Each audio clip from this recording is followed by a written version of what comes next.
कारण मलाही वाटतं अनेक वर्ष मुख्यमंत्री व्हावं, पण कुठं जमतंय. कधी ना कधी तो योग येईल, हे असं नाही. नव महाराष्ट्राचे शिल्पकार म्हणून स्वर्गीय यशवंतराव चव्हाण साहेबांनी आधुनिक महाराष्ट्राचा पाया 65 वर्षापूर्वी रचला आणि त्यांनी या राज्यामध्ये पायाभूत सुविधा उभारल्या. त्याचबरोबर महाराष्ट्राला सांस्कृतिक दृष्ट्या समृद्ध करण्याचं काम केलं. महाराष्ट्राच्या राजकारणाला एक सुसंस्कृत चेहरा हा चव्हाण साहेबांनी दिला आणि चव्हाण साहेबांच्या विचाराचा, विकास कामांचा, सुसंस्कृत राजकारणाचा वारसा पुढे नेण्याचं काम आज या पुढच्या काळात आपल्याला सर्वांना त्या ठिकाणी करायचं आहे. आम्ही आता ठरवलेलं आहे की 1 मे महाराष्ट्र दिन, जागतिक कामगार दिन, महाराष्ट्राची निर्मिती झालेला दिवस हा आपण अतिशय आनंदाने उत्साहाने साजरा करायचा. आपण झेंडावंदन करतो, बाकीचे काही कार्यक्रम घेतो, परंतु त्याला एक सांस्कृतिक कसं आपल्याला त्या बाजू देता येईल अशाही प्रकारचा प्रयत्न आमचे प्रांताध्यक्ष सुनील तटकरे, आदित्य असेल, सूरज असेल, आनंद परांजपे असतील, अनेक माझ्या सहकारी मित्रांची नावं घेता येतील की यांनी त्या पद्धतीनं काम इथं निश्चितपणे केलेलं आहे. आता हे सगळं करत असताना काल आपण जावेद अख्तरजी, मोरेजी अशा काही मान्यवरांचा सत्कार हा चौघांचा काल आपण केला.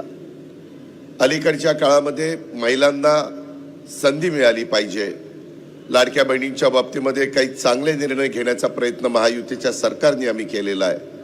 त्यांना आर्थिक बाबतीत सक्षम करणं, त्यांना स्वतःच्या पायावर उभं राहणं, त्याच्यामध्ये त्या पुढं कशा जातील, त्या आर्थिक सक्षम होत असताना कुटुंबाला देखील आधार कसा देतील, याबद्दलचा प्रयत्न आमचा सगळ्यांचा चाललेला आहे. राही भिडे म्हणाल्या की उद्याच्याला ह्या महाराष्ट्राची मुख्यमंत्री महिला झाली पाहिजे.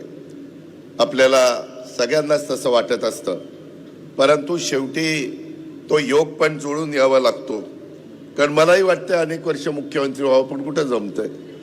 त्याच्यामुळं कधी ना कधी तो योग येईल, नाही असं नाही.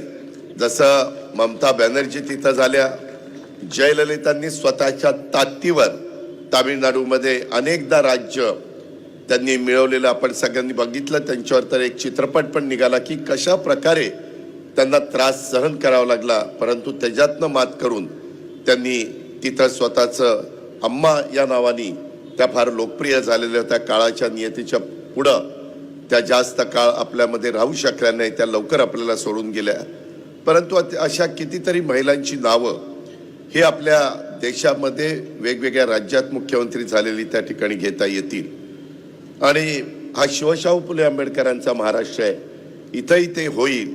कारण हा पुण्यश्लोक अहिल्यादेवी होळकरांचा, सावित्रीबाई फुल्यांचा, राजमाता जिजाऊंचा, रमाई मातांचा, अशा पद्धतीचा, ताराराणीचा, अशा अनेक महिला ह्या महाराष्ट्राला मिळालेल्या आहेत आणि त्यांचं कर्तृत्व आमच्या महाराष्ट्राने बघितलेलं आहे, आमच्या महिलांनी बघितलेलं आहे.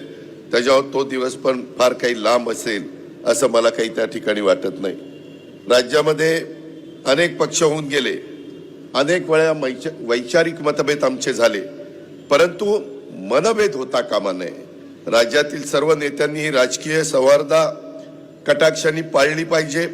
अनेक नेत्यांच्यामध्ये राजकारणाच्या पलीकडे जाऊन मैत्रीची उदाहरणं या महाराष्ट्राने पाहिलेली आहे आणि त्याच परंपरेनुसार महाराष्ट्राच्या विकासामध्ये, राज्याच्या जडणघडणीमध्ये ज्यांनी अतिशय मोलाचं अशा प्रकारचं योगदान दिलेलं आहे, त्या आत्तापर्यंतच्या महाराष्ट्रातल्या सर्व आजी माजी मुख्यमंत्र्यांचा गौरव पण आपण मला वाटतं उद्याच्याच दिवशी करणार आहोत. हा महाराष्ट्राचा राजकीय इतिहासातील एक सुवर्ण क्षण अशा पद्धतीचा राहणार आहे.